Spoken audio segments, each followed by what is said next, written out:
저는 21살 때 한진중공업에 용접공으로 입사를 했습니다. 그래서 5년 일하다가 노동조합 활동을 이유로 대공분실에 끌려갔다 오고 고문을 당하기도 하고, 그리고 지금까지 36년을 해고 노동자로 살고 있는 김진숙이라는 사람입니다.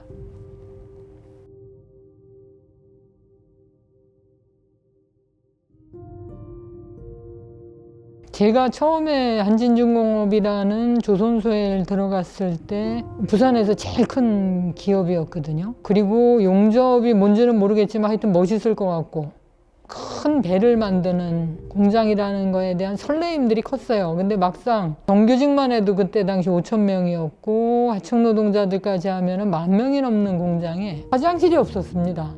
식당도 없었어요. 근데 더 웃기는 거는 관리직들은 식당도 있고 화장실도 있었습니다. 번듯하게. 간이 화장실 안 있어요. 이렇게 네모나게 나무로 꼭 만들어가지고 이런 거 중간중간 해놨거든. 사무실 있는 데는 다 그냥 화장실 있었지만 우리는 일하는 현장에는 전부 그런 화장실이었고, 화장지도 제대로 모석으로 했어.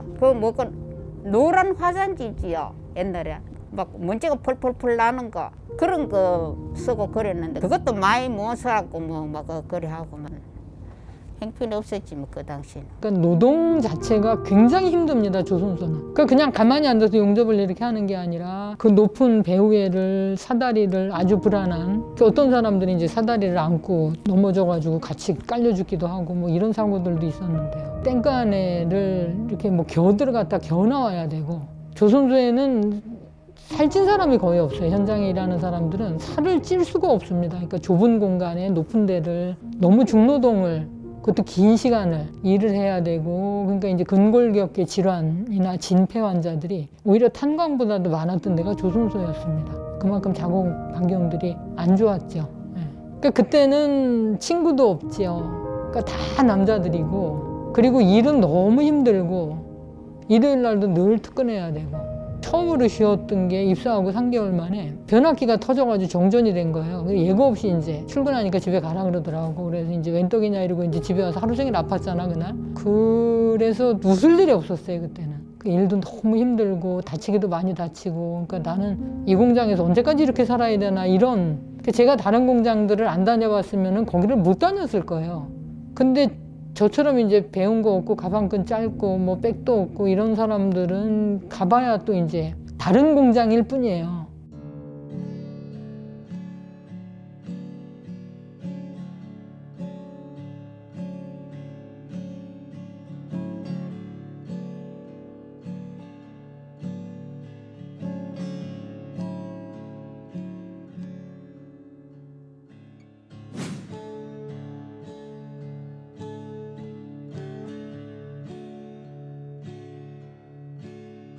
이 사원증은 제가 입사하고 나서 한 2년쯤 후에 이제 발급이 된 거고, 처음에는 이렇게 종이로 돼 있는 출근 카드였어요. 그래서 이제 그걸 출근 타각기에다 찰칵 찍어요. 그리고 이렇게 꼽아놓고 들어간다고. 뭔가 이제 출근할 때는 내가 저녁에 이 타각기를 찍을 수 있을까? 죽는 사람들이 워낙 많고, 이제 저도 또 이제 큰 사고를 겪어보고 이러니까 퇴근할 때 타각기를 찰칵 찍으면 이제 오늘 하루 또 살았구나 하는 느낌이 드는 그런 출근 카드였었거든요.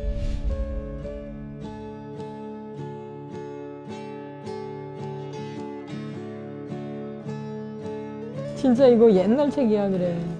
어디서 진짜 귀한 책을 구해 오셨네. 그때 제가 야학을 다녔거든요. 저는 대학생이 되고 싶었고. 저는 이제 검시야학을 갔어야 되는데 그걸 몰라가지고 노동야학을 갔어요. 이 책을 주더라고, 읽어보라고. 근데 저는 노동자라는 말 자체가 싫었어요, 그때는. 그러니까 노동자라 그러면 왠지 좀 험한 일 하는, 그리고 천한, 이런 이미지들을 아직도 가지고 있잖아요. 왠지 또 불온한 느낌들도 들고. 안 읽었습니다. 안 읽다가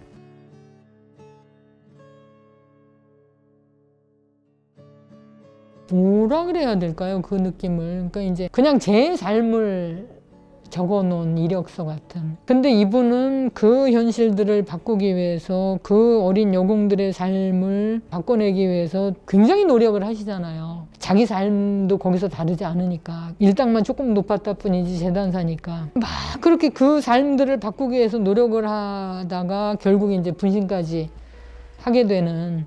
근데 나는 뭘까 하는 생각이 들었어요. 그때 처음으로. 그러니까 저는 제 삶을 피할 수 있다고 생각했거든요. 처음에는 공장을 여러 군데로 옮겨 다닌 거예요. 조금만 임금이 높은 데를 가서 내가 한 달에 예를 들어서 10만 원 모을 거를 12만 원을 모으게 되면은 조금 달라질 거야. 그럼 나는 조금 더 일찍 부자로 살 수 있을 거야. 그러다가 어느 순간 이제 그게 아니라는. 그러니까 왜냐하면 임금이 2만 원이 높은 데는 가면은 작업복을 안 주든지 점심밥을 안 주든지 결국은 받아보면 똑같은 거예요. 그냥 다. 그러다가 한진에 들어갔을 때는 진급하면 된다고 생각했어요. 인사 잘하고 아침에 일찍 출근해가지고 청소 깨끗이 해놓고. 제가 제일 일찍 출근했거든요. 영도에 살 때는. 그리고 다른 사람들보다 일도 잘하고 분량 안 내고 사는 게 힘들었죠. 근데 하여튼 저는 그렇게 되면은 삶이 나아질 거라고 생각을 했는데 이 책을 보면서 그게 아니라는 거를 느낀 거죠. 그러니까 이거는 내 혼자 여기서 벗어날 수 있는 문제가 아니라는 생각을 처음으로 했었던 게 이 책이었습니다. 그러면서 이제 노동조합에 대해서 생각을 하게 되고 노조 대의원에 출마하게 되고 오늘날 여기까지 오는데 큰 역할을 했죠. 어떻게 살아야 될 것인지에 대한 지침서였습니다, 이 책은.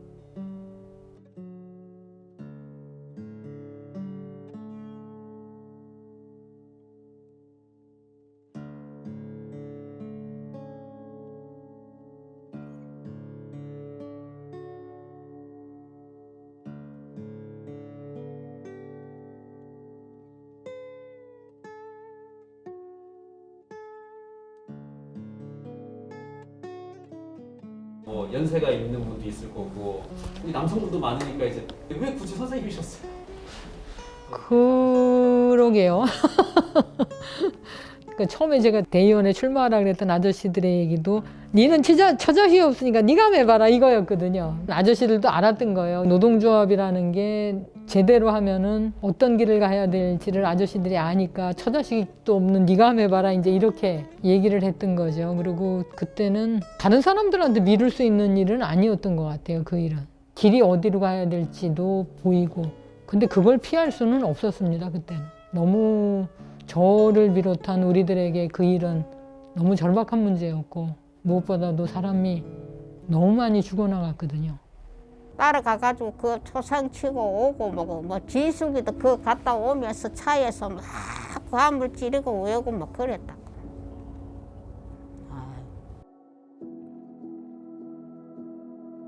85 크레인은 2003년 김주익 지회장이 129일 만에 목을 매셔서 돌아가신 공간이죠. 그래서 저도 올라가 봤어요, 실제로. 진짜 아득하더라고요. 아득하고 높고 외롭고. 그 잠깐 찰나인데 영도가 바람이 엄청 세잖아요. 영도 돌바람 뭐 이렇게 부르는데 그 바람이 불면 이제 크레인 휘청휘청해요. 잠깐 올라간 저도 느껴질 정도로 어지럽고 막 그랬던 공간인데 김주익 열사가 돌아가신 이후에 그 공간은 여전히 조선할 때 사용됐던 공간이죠. 근데 그 공간에 가장 절친한 친구 중에 한 명이 올라간다는 게 상징성이 확실했던 것 같아요, 저는.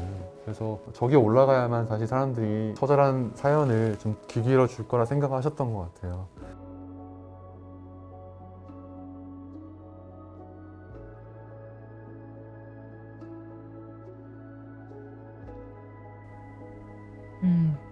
구조조정하지 않는다는 거였습니다. 그걸 특별단협으로 맺었는데 그 약속을 8년 만에 또 깨는 거예요. 400명을 또 자르겠다. 회사가 어렵다는 이유로.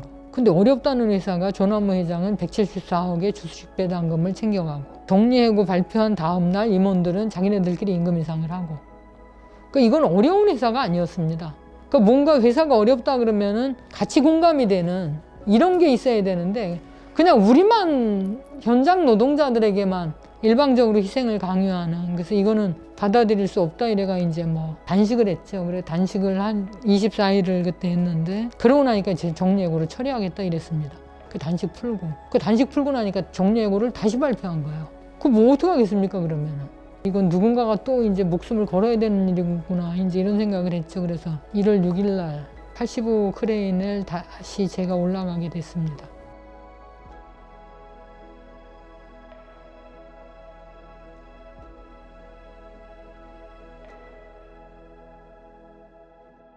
아, 이거 희망버스야?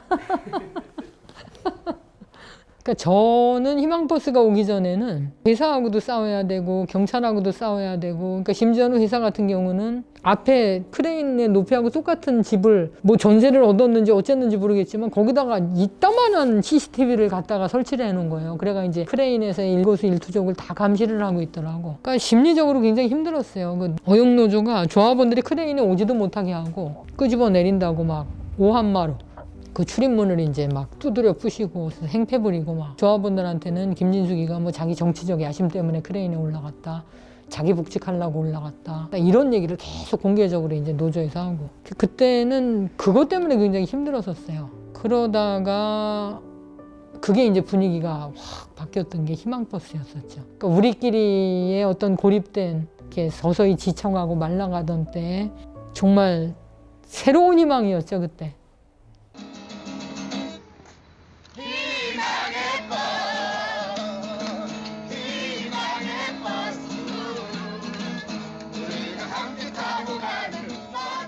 타로 크레인이 가진 이미지가 어쨌든 사람이 거기서 죽었던 그야말로 엉근진이잖아요, 이 크레인 자체가. 그러니까 사람들이 다가오기 힘들었던. 근데 웃으면서 싸우기 시작하니까 사람들이 오고 같이 하게 되고, 그러니까 더 웃게 되고, 그러면서 힘이 거기서 나왔던 것 같아요. 웃음의 힘들이 연대로 이어졌던. 울면서는 못 싸우잖아요. 울면서는 끝까지 못 가요, 진짜. 우는 거 얼마나 힘든데요. 웃으면서 끝까지 함께 하자!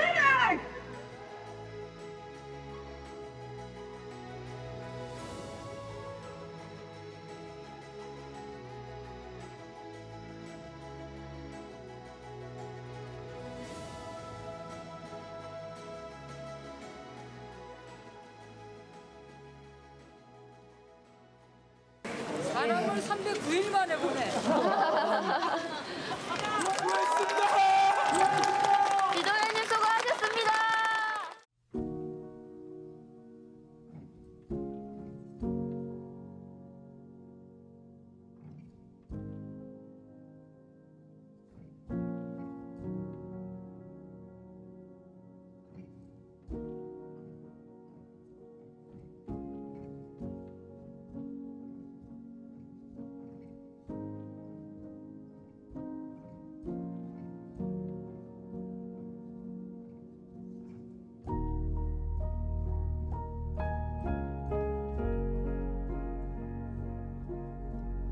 저도 모르겠어요.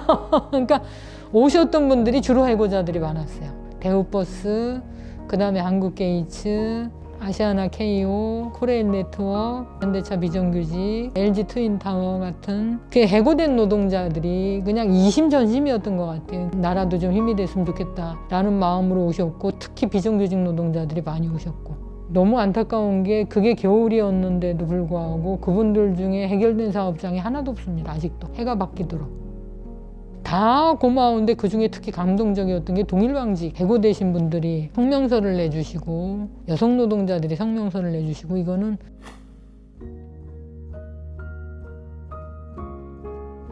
참 각별하다고 생각해요. 그 오래전에 해고되신 분들이 그런 성명서를 쓰실 때 어떤 마음이셨을까. 김진숙이가 이제 복직한다 그러니까 우리 모여서 뭐라도 해보자라고, 그냥 그런 광경들이 제 눈에는 보였었습니다. 그래서 너무 고맙습니다, 지금도.